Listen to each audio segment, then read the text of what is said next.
پاکستان میں اگر قتل کے بعد مجرم کا وکیل اسے نفسیاتی طور پر بیمار ثابت کرنے کی کوشش کرے تو ایک طویل اور عموماً سست عمل سے گزرنا پڑتا ہے، کیونکہ ملک میں کوئی فورینزک سائیکائٹری ہاسپٹل موجود نہیں۔ مجرم کی سزائے موت ذہنی امراض کے باعث اگر معاف ہو جائے تب بھی وہ آزاد فضا میں سانس نہیں لے سکتا، لیکن اسے مناسب علاج بھی عموماً نہیں مل پاتا۔ اس بارے میں آج مزید معلومات دے رہی ہیں لاہور سے سمن خان۔ پاکستان کے قانون کے مطابق پاگل پن یا نفسیاتی بیماری کی حالت میں کیا گیا قتل ذاتی دفاع کے زمرے میں آتا ہے۔ زیادہ تر کیسز میں ملزم کی ذہنی حالت سے متعلق نقطہ اس کے گھر والوں یا وکیل کی طرف سے اٹھایا جاتا ہے، کیونکہ ملزم کا نفسیاتی معائنہ کرانا تحقیقات کا ضروری حصہ نہیں سمجھا جاتا۔ لا میں پروویژنز موجود ہے کہ سیکشن 466 فار ایگزامپل CRPC میں اگر court during the pendency of investigation اور trial on the basis of a trial of facts اگر وہ یہ فیل کرتی ہے کہ یہ آدمی جو ہے مینٹلی انکیپیبل ہے تو کورٹ کے اختیارات ہیں کہ وہ اس کو اس سٹیج پہ ٹرائل کو یا انویسٹیگیشن کو روک کر اور لفظ استعمال کیا سافٹ کسٹڈی اس میں دے دے اور اس کو آگے نہ چلائے till the time that he gains back his mental capacity. اسی طرح جو پریزن رولز ہیں اور پریزن ایکٹ ہے اس میں بھی اس کی پروویژنز موجود ہیں، ان کے لیے انہوں نے ایک اسپیشل ڈسپینسیشن رکھی ہے جس کے تحت وہ عام قیدیوں کی طرح ان کو ٹریٹ نہیں کیا جاتا۔ ملزمان کی ذہنی صحت کا تعین کرنے کے لیے پاکستان میں چند سال قبل بورڈ آف سرٹیفکیشن بنایا گیا، جو سرکاری اسپتالوں کے ڈاکٹرز، سائیکالوجسٹ، سائیکیٹرسٹ، نیورولوجسٹ اور سوشل ورکرز پر مشتمل ہوتا ہے۔ کیس سب سے پہلے Punjab institute of mental health کے کنسلٹنٹ کے پاس جاتا ہے۔ ابتدائی جانچ پڑتال کے بعد بورڈ مجرم کو بلا کر جائزہ لیتا ہے کہ اس کی دماغی بیماری کتنی پرانی ہے اور جرم کے وقت اس کی نفسیاتی حالت کیسی تھی، مگر لاہور میں قائم اس بورڈ پر کام کا بہت زیادہ بوجھ ہے کیونکہ یہ پورے پنجاب کے کیسز سے نمٹ رہا ہے۔ ہونا یہ چاہیے کہ یہ جس طرح کہ یہ بورڈ آف سرٹیفکیشن ادھر لاہور بیٹھا ہوا ہے تو بورڈ آف سرٹیفکیشن ملتان ہونا چاہیے، اس کو فیصلہ آباد ہونا چاہیے، اس کو اور پنجاب میں اس کو ہونا چاہیے اس چیز کے متعلق، کیونکہ اس کے بغیر جو ہے اور بورڈ کا مقصد کیا ہے ایک پوری ٹیم ہو اور اس کی پراپر اسیسمنٹ کرے۔ اور کیا وہاں سائیکیٹرسٹ نہیں ہے؟ ہر جگہ میڈیکل کالجز ہیں، اس میں ہوم ڈپارٹمنٹ کا بھی ساتھ ہے، اس میں سوشل ویلفیئر والے جو ہیں وہ بھی اس کا، تو 3-4 ڈپارٹمنٹس اکٹھے بیٹھ کے تو پھر اس قسم کے فورینزک اور بورڈ آف سرٹیفکیشن کے لیے جگہ بنائیں۔ میڈیکل بورڈ کی تحقیقات میں اگر یہ ثابت ہو جائے کہ جرم کے وقت مجرم کی دماغی حالت ٹھیک نہیں تھی تو سیکشن 464 اور 465 کے تحت اس کی رہائی یا بریت کی درخواست دی جا سکتی ہے۔ نفسیاتی مسائل کی بنیاد پر سزا نہ ملنے کے باوجود مریض کو عموماً رہائی نہیں ملتی۔ اگر ان کو ثابت بھی ہو جاتا ہے کہ یہ واقعی میں ٹھیک نہیں ہے تو ان کو جیل ہاسپٹل میں رکھا جاتا ہے اور میڈیکل آفیسر سے ٹریٹمنٹ کی جاتی ہے۔ میڈیکل آفیسرز کی اتنی سکلز نہیں ہے سیٹ کہ وہ ان کو کس طرح ٹریٹ کرتے ہیں نہیں کرتے، اور بعض کا جو ان کی بیماری ہے وہ اور خراب ہو جاتی ہے، اور بعض کا یہ بھی کرتے ہیں کہ بچنے کے لیے وہ اس کو آئسولیشن میں رکھ دیتے ہیں۔ ملک میں دماغی اسپتالوں کی کمی اور فرانزک سائیکیٹری اسپتالوں کے نہ ہونے کے باعث اکثر عدالتیں ان مریضوں کو واپس جیل بھیجنے کو ترجیح دیتی ہیں تاکہ وہ معاشرے سے الگ رہیں اور باہر جا کر مزید کسی کو نقصان نہ پہنچا سکیں۔ Saman Khan, voice of America, Lahore. امریکہ اور پاکستان میں انصاف کے نظام کی کچھ پیچیدگیوں کا رخ آپ نے دیکھا۔ اگر آپ بھی ایسے کسی واقعے سے کبھی متاثر ہوئے ہیں تو ہم آپ کی کہانی جاننا چاہیں گے، ہمارے ساتھ ضرور شیئر کیجیے۔ اس کے لیے آئیے facebook.com/VOA اردو کے پیج پر، ٹویٹر پر ہمارا ہینڈل ہے @UrduVOA۔ نیا سال ہے اور ہماری دعا ہے کہ نیا سال سب کے لیے ہی خوشیاں لے کر آئے، لیکن سچ یہ ہے کہ زندگی اتار چڑھاؤ کا نام ہے، تو اس سال ہم خوش بھی ہوں گے اور ہمارا دل ٹوٹے گا بھی۔ میرا تو کافی مرتبہ ٹوٹتا ہے، کچھ زیادہ ہی جذباتی ہوں، لیکن سائنس یہ کہتی ہے کہ دل ٹوٹنا صرف ایک احساس کا نام نہیں ہے، بلکہ جب انسان بہت دکھی ہوتا ہے یا جذبات کی شدت محسوس کرتا ہے تو دل واقعی جسمانی طور پر بھی ٹوٹ پھوٹ کا شکار ہو جاتا ہے نا حیرت کی بات۔ اسے تھوڑا اور بہتر طور پر سمجھنے کے لیے آج ہم بات کریں گے ڈاکٹر اسد اکبر سے، جو دل کے امراض کے ماہر ہیں۔ ڈاکٹر صاحب، تھینک یو فار جوائننگ اس ان ویو 360۔ سب سے پہلے تو یہی بتائیے کہ کیا مطلب ہے دل ٹوٹنے کا، واقعی دل کیسے ٹوٹ جاتا ہے؟ دیکھیں جی، دل ٹوٹنے کو ویسے تو اردو میں اور باقی شعروں وغیرہ میں کئی مطلب میں لیا جاتا ہے، لیکن ایکچولی میڈیکل ٹرمز میں بھی it exist as an entity. تو عام الفاظ میں اگر سمجھا جائے تو دل ٹوٹنا یا بروکن ہارٹ سنڈروم کو دل کی ایک ایسی ٹیمپرری کنڈیشن کہا جا سکتا ہے جو کسی ایکیوٹ ایموشنل یا فزیکل سٹریس کی وجہ سے دل میں پیدا ہو جاتی ہے. اور ہوتا کیا ہے اس میں کہ دل کے جسم میں کسی بھی ایکیوٹ ایموشنل سٹریس کی وجہ سے یا فزیکل سٹریس کی وجہ سے کچھ ہارمونز ہیں جن کا لیول نارمل سے اچانک بڑھ جاتا ہے. ان ہارمونز کے لیول کے اچانک بڑھ جانے کی وجہ سے جو دل کا مین پٹھا ہے لیفٹ سائڈ پہ اس میں ٹیمپریریلی ویکنس پیدا ہو جاتی ہے. جب وہ ویکنس پیدا ہوتی ہے تو اس کی ایک خاص شیپ میں اس میں کچھ چینجز رونما ہوتی ہیں جو ایک بلون کی طرح بن جاتا ہے دل کا مین پٹھے والا پارٹ. تو یہ ٹھیک ہے. تو آپ نے کہا کہ دل کا ایک حصہ جو ہے وہ کمزور ہو جاتا ہے. کیا خوشی کے وقت میں بھی ایسا ہو سکتا ہے؟ کیونکہ جذبات کی شدت سے انسان کے اندر جب ہارمونز پیدا ہوتے ہیں تو صرف غم میں ہی دل نہیں ٹوٹتا, خوشی کی حالت میں بھی دل کو اثر ہو سکتا ہے. Unfortunately, that's a sad reality کہ یہ خوشی کی حالت میں بھی ہو سکتا ہے کہ بہت اچانک خوشی کی خبر سننا, اچانک غمی کی خبر سننا, اچانک ایکسیڈنٹ ہونا یا اچانک ایکسیڈنٹ کی خبر سننا ہی کئی دفعہ اس قسم کی چینجز دل میں رونما کر سکتا ہے. اور یہ ہمیں بتائے گا کہ اس کا عمر سے اور صحت سے کوئی تعلق ہے؟ دیکھیں, اچھی بات تو یہ ہے کہ یہ ٹیمپرری کنڈیشن ہے. بری بات یہ ہے کہ یہ خواتین میں زیادہ کامن ہے, خاص طور پہ 50 سے 60 سال کی عمر کی خواتین جو ادروائز بالکل ہیلدی ہیں اور ان کو کوئی اور مسئلہ نہیں ہے, ان کے اندر یہ کنڈیشن زیادہ کامن ہے. اباؤٹ 28 to 30% لوگوں میں کوئی ٹریگر فیکٹر بھی نہیں ہوتا ہے, لیکن the good thing is کہ اس کی ریکوری 95% لوگوں میں 100% ہے. اچھا, یہ ڈاکٹر صاحب جاتے جاتے وقت کی صرف کمی ہے تو جاتے جاتے بریفلی آپ یہ بتا دیں, اگر آپ نے کہا خواتین میں زیادہ ہوتا ہے, کیا اس لیے کہ خواتین زیادہ جذباتی ہوتی ہیں؟ نہیں,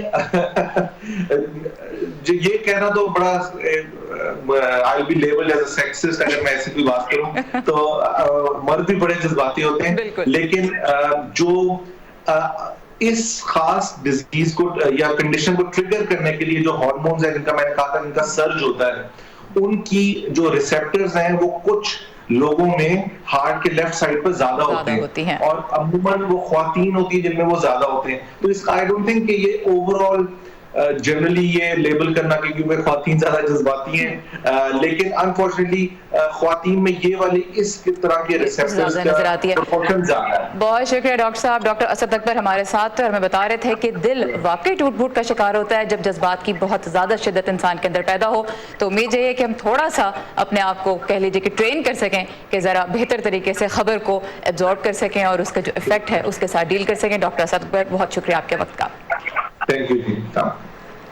صحت کے موضوع کو تھوڑا آگے بڑھائیں گے. ڈیجیٹل ٹیکنالوجی اور صحت کے شعبے میں پاکستانی نوجوان بہت سے نئے آئیڈیاز لے کر آ رہے ہیں. چھاتی کے سرطان کے باعث پاکستان سمیت دنیا بھر میں چونکہ ہر سال لاکھوں خواتین موت کے منہ میں چلی جاتی ہیں اور بیماری کی بروقت تشخیص ہی جان بچانے کی کنجی ہے, تو اسی مسئلے کو دیکھتے ہوئے پاکستان کے کچھ نوجوانوں نے ایک ایسی ایپ بنائی ہے جو بریسٹ کینسر کی بروقت تشخیص میں مددگار ثابت ہو سکتی ہے. آج اس کے بارے میں مزید ہمیں بتا رہی ہیں اسلام آباد سے گیتیارہ انیس. شاہ رخ بابر اپنے ایک عزیز کو بریسٹ کینسر کے ساتھ جنگ کرتا دیکھ چکے ہیں, جس کے بعد انہوں نے فیصلہ کیا کہ وہ اس مرض کے خلاف لڑائی میں اپنا حصہ ڈالیں گے.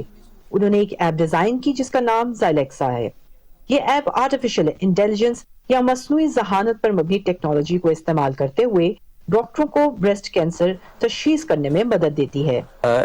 ڈیولپمنٹ کے اندر ہمارا جو ہے کہ 3 مین کمپوننٹ ہیں ہمارے اس ایپلیکیشن کے اندر. جو پہلا ایک کمپوننٹ ہے پورا ایک ڈائیکام ویئر ہے جو کہ فیسیلیٹیٹ کرتا ہے ریڈیولوجسٹ کو to play with the medical image, جو کہ اسپیشلائز ایک ایپلیکیشن ہے. اور بیک اینڈ کے اوپر ہم لوگوں نے پورا پیکس امپلیمنٹ کر دیا ہے کہ ریڈیولوجسٹ کا جو جتنا بھی میڈیکل کا ڈیٹا ہے وہ اس کو ایزیلی مینیج کر سکتا ہے ہمارا جو کلاؤڈ بیس پیکس ہے اس کے اوپر. اور بیک اینڈ کے اوپر جو ہمارے اے آئی الگوریدمز ہیں وہ کیا کرتے ہیں, انالیٹکس اور جو ہے کہ مارکنگ کرتے ہیں انوملیز کی امیج کے اوپر. سو کوئی انویسٹمنٹ, کوئی جو ہے نا کہ پری لائسنسنگ کو کوئی فیس نہیں ہے, اور یہ پیپر اسٹڈی ماڈل ہے. This is affordable for every one, for every hospital, for every clinic. اس وقت یہ ایپ بہت سے طبی اداروں میں ایک محدود پیمانے پر تجرباتی بنیادوں پر استعمال کی جا رہی ہے. تاکہ اس کی کارکردگی کو جانچ کر اس میں بہتری لائی جا سکے. یہ جو ایپ ڈیولپ ہوئی ہے اس سے بہت فائدہ ہے، اس لیے کہ اس میں ڈینس بریسٹ میں بھی ہم کو جو بیماری ہے جس کو ہم لیژن کہتے ہیں وہ پکڑنے میں بہت آسانی ہوتی ہے. اور اسپیشلی چونکہ پاکستان میں ڈیڈیکیٹڈ بریسٹ ریڈیولوجسٹ نہیں ہے، یعنی کہ ایسے ریڈیولوجسٹ جو کہ صرف بریسٹ میں کام کریں وہ نہیں ہیں، تو ان کے لیے یہ بہت معاون ثابت ہوتی ہے، کیونکہ وہ چھوٹی چیزیں جو عام طور پہ نظر نہیں آتی ایک سرسری نظر میں اس کو اچھا دکھا دیتی ہیں اور اس کو مزید غور سے ریڈیولوجسٹ کو دیکھنے میں آسانی ہوتی ہے. زائلیکسا سے منسلک ماہرین کا کہنا ہے کہ آنے والے وقت میں اس ایپ سے دنیا کے دیگر ملکوں میں بھی ماہرین فائدہ اٹھا سکیں گے. یہ کنٹری بیشک پاکستان سے انیشیٹ ہوا ہے، لیکن this will not be confined to only Pakistani patient. This will have a global, presence in the data. So this is going to be totally a different thing. جتنی میموگرافی کرنے کی ضرورت ہے اور جتنا میموگرافی پہ ٹائم لگتا ہے، this tool is going to reduce the time close to 1/10 what is being taken currently. So that is going to increase the productivity of a radiologist and output of the time invested in studying the mammograph. عالمی ادارہ صحت کے مطابق breast cancer سے ہر سال دنیا بھر میں 20 لاکھ سے زائد خواتین متاثر ہوتی ہیں. زائلیکسا کی ٹیم کو امید ہے کہ ان کی ایپ بروقت تشخیص سے بہت سی جانیں بچانے میں مددگار ثابت ہوگی. گیتی آرانیز، وائس آف امریکہ، اسلام آباد. تازہ ترین خبریں، اہم واقعات، آڈیو ویڈیو رپورٹس اور تجزیے دیکھنے، سننے اور پڑھنے کے لیے ڈاؤن لوڈ کیجیے VOA اردو کی نئی ایپ. خبریں اب ہر وقت آپ کی مٹھی میں. نئے سال کے لیے اگر آپ کو انسپریشن کی ضرورت ہے تو ملیے کروڑ پتی کرد امریکی بزنس مین حقی اکندیز سے. ایک وقت تھا جب وہ کھلے آسمان تلے زندگی گزارنے پہ مجبور تھے. آج کروڑوں کے مالک ہیں لیکن پھر بھی سادگی سے زندگی گزار رہے ہیں اور ان لوگوں پہ پیسہ خرچ کر رہے ہیں جن کا کوئی سہارا نہیں. حقیقی باتیں یقیناً آپ کے دل کو بھی چھو لیں گی. حقی ایک ایسے ملینئر ہیں جو ہر وقت مصروف رہتے ہیں. اگرچہ وہ نیو یارک میں کسی بھی مہنگے اور بڑے گھر میں رہ سکتے ہیں لیکن وہ پھر بھی ایک چھوٹے سے فلیٹ میں رہتے ہیں.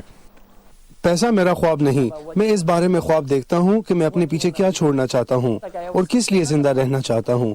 اس سے فرق نہیں پڑتا کہ ہمارے پاس کیا ہے. آپ مانے یا نہ مانے، میں بہت سادہ سا انسان ہوں. میری گھڑی کی قیمت محض $100 ہے. کیا میں رولیکس نہیں خرید سکتا؟ کیوں نہیں، لیکن کیوں خریدوں؟ 39 سالہ حقی اور ان کے 17 بہن بھائیوں کا تعلق ایک کرد خاندان سے ہے. 2001 میں وہ بہتر زندگی کی تلاش میں کینیڈا اور پھر نیو یارک پہنچے. ان کے ایک امریکی دوست نے ان کی مدد کا وعدہ کیا تھا لیکن وقت پڑنے پر آنکھیں پھیر لیں. میں وہ لمحہ نہیں بھول سکتا کیونکہ میرے لیے یہاں پہنچنے کا وہ دن بہت خاص تھا. لیکن یہ خاص لمحے ان کے لیے کڑا امتحان لے کر آئے. سر پر چھت کے لیے کبھی سستے ہوٹل، کبھی ٹرین اسٹیشن اور پھر 3 ماہ بے گھر افراد کے سینٹرز میں گزارنے پڑے. میں 25-30 لوگوں کے ساتھ ایک ہی جگہ رہ رہا تھا. لوگ سمجھتے ہیں کہ یہ آسان ہے، ایسا نہیں. شیلٹر ہاؤس میں رہنے کو لوگ آزادی تصور کرتے ہیں جبکہ حقیقت میں ایسا نہیں.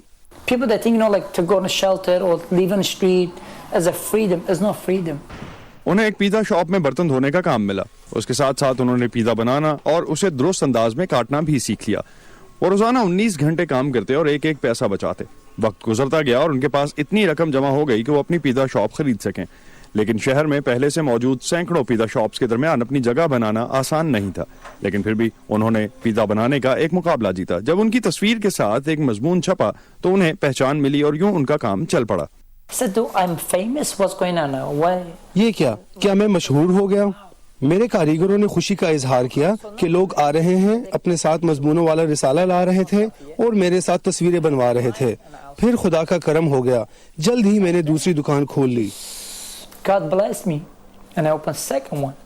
گھر والے پیار سے حقی کو چیمپئن بلاتے تھے. یہی نام انہوں نے اپنی 14 پیزا شاپس کے کاروبار کو دیا اور پھر وہ آگے ہی آگے بڑھتے گئے. اقوام متحدہ گئے. انسٹاگرام پر ان کے 40 لاکھ فالوورز ہیں اور جب بھی وہ کوئی ویڈیو اپلوڈ کرتے ہیں تو لاکھوں لوگ اسے دیکھتے ہیں.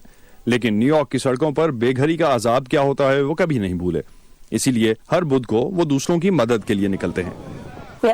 ہماری مسکراہٹ بہت دلکش ہے، اسے زندہ رہنا چاہیے. میں بے گھر افراد کو یہی مسکراہٹ دینے کی کوشش کرتا ہوں اور بدلے میں ایک مسکراہٹ یا جادو کی جھپی.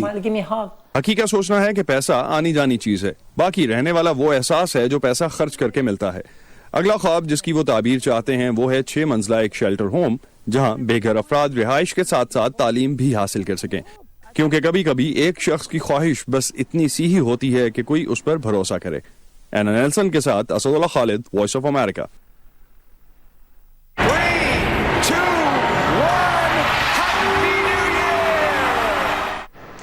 دنیا کے کئی ملکوں کی طرح امریکہ میں بھی نئے سال کا جوش و خروش سے استقبال کیا گیا۔ نیو یارک کے معروف سیاحتی مقام ٹائم سکوئر میں کرسٹل بال گرانے کی سالانہ تقریب کے لیے تقریباً 10 لاکھ لوگ جمع ہوئے۔ جگمگاتے کرسٹل بال کا وزن 12,000 پاؤنڈ تھا، جسے دیکھنے سردی کے باوجود لوگوں نے گھنٹوں انتظار کیا۔ اس موقع پر سیکیورٹی کا بھی سخت انتظام کیا گیا تھا، جس کے لیے اس مرتبہ ڈرونز بھی آسمان میں اڑتے رہے۔ اور نئے سال کے موقع پہ بہت سے لوگ نیو ایئر کی ریزولوشنز بھی بناتے ہیں، میں نے بھی بنائی ہے، لیکن وہ میں آپ کو بعد میں بتاؤں گی۔ پہلے چلتے ہیں فائزہ بخاری کی طرف جو بتا رہی ہیں کہ امریکی اپنے ساتھ اس نیو ایئر پہ کیا وعدے کر رہے ہیں۔ جی ہاں، سال تو نیا ہے، لیکن اس نئے سال کے لیے کیا ہم کچھ نیا بھی سوچ رہے ہیں؟ رائے عامہ کا جائزہ لینے والی ایک کمپنی اپسم کے مطابق اس سال یعنی 2020 کے لیے 38% امریکی نیو ایئرز ریزولوشنز بنائیں گے، جس میں سے 50% ان کے مالی معاملات بہتر کرنے کے حوالے سے ہوں گی، جیسے بہتر تلاش کرنا، زیادہ کمائی کرنا وغیرہ، اور باقی کے جو 50% ہیں وہ فٹنس گول سیٹ کریں گے، جیسے کہ ڈائٹنگ، جم جوائن کرنا، اپنے کھانے پینے کی عادات کو بہتر کرنا، وزن کم کرنا وغیرہ۔ لیکن دلچسپ بات یہ ہے کہ فروری آنے تک ان افراد میں سے 80% ایسے ہوں گے جن کی یہ خواہش ان ایمز کو پورا کرنے کی ہی دم توڑ چکی ہوگی۔ آئیے کچھ لوگوں سے جاننے کی کوشش کرتے ہیں کہ ان کے نیو ایئرز ریزولوشنز آخر کیا ہیں۔ I'm planning to raise my English grades. میرا نئے سال کا عہد زیادہ سفر کرنا ہے۔ سیاٹل سے ڈی سی آ کر اس کا آغاز کر دیا ہے۔ میں خود اپنے من میں شانتی بنانا چاہتا ہوں، امی کے پاس اور ٹائم سپینڈ کرنا چاہتا ہوں۔ میرا نئے سال کا عہد ایک اچھا انسان بننا ہے۔ Go in a different grade in school. The climate changes. موسمیاتی تبدیلیوں میں شدت آ رہی ہے، یہ عالمی بحران سب سے اہم موضوع ہے۔ میں یقینی بنانا چاہتی ہوں کہ اس میں اپنا کردار ادا کروں، بس یہی میرے نئے سال کا عہد ہے۔ ساری عمر کام کیا ہے، اب چاہتا ہوں میں وائف کے ساتھ اپنا ٹائم سپینڈ کروں زیادہ تر سے۔ نئے سال کے ان گولز کو آخر کیسے حاصل کیا جا سکتا ہے؟ ماہرین اس حوالے سے کہتے ہیں کہ سب سے پہلی اہم بات تو یہ ہے کہ یہ گولز حقیقت پسندانہ ہونے چاہیے، جنہیں آپ واقعتاً حاصل کر سکتے ہوں۔ جیسے کہ اگر آپ اپنا وزن لوز کرنا چاہتے ہیں تو ایک دم سے 40 کلو وزن لوز کرنے کی بات کرنے کی بجائے اگر آپ 2 یا 4 سے شروع کریں۔ دوسری اہم بات مضبوط قوت ارادی ہے، یعنی ایک بار آپ فیصلہ کر لیں تو پھر اس پر قائم رہیں، خواہ کچھ بھی ہو جائے۔ اور تیسری اہم بات یہ ہے کہ نئے نئے گولز، نئے نئے ایمز اور اس طرح کی خواہشات کی بجائے جو آپ کی موجودہ اچیومنٹس ہیں اور جو آپ کی نعمتیں ہیں ان پر شکر گزار ہوں۔ بھائی میں نے تو اپنی نیو ایئرز ریزولوشن کی ایک لمبی لسٹ بنا لی ہے، اور میری پہلی ریزولوشن ان ریزولوشنز کو پورا کرنا ہے جو میں نے پچھلے سال کے لیے ٹارگٹ سیٹ کیے تھے اور میں اچیو نہیں کر پائی تھی۔ 2020 کے لیے آپ کی نیو ایئرز ریزولوشنز کیا ہے، اس حوالے سے ہمیں ضرور بتائیے۔ آپ سب کو نیا سال مبارک۔ یہ تھی ہماری ساتھی فائزہ بخاری۔ ڈائٹ اور ایکسرسائز کی میری ریزولوشن بھی بہت مرتبہ فیل ہو چکی ہے، اس لیے اس سال کا ریزولوشن یہ ہے کہ اس بارے میں کوئی فکر نہیں کرنی، جو ہے وہ ہے اور اسی پہ شکر کرنا ہے۔ اسی کے ساتھ ختم ہوتا ہے ہمارا آج کا 2020 کا پہلا ویو 360۔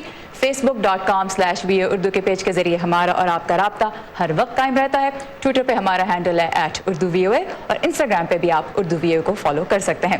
سارا زمان کو اجازت دیجیے، خدا حافظ۔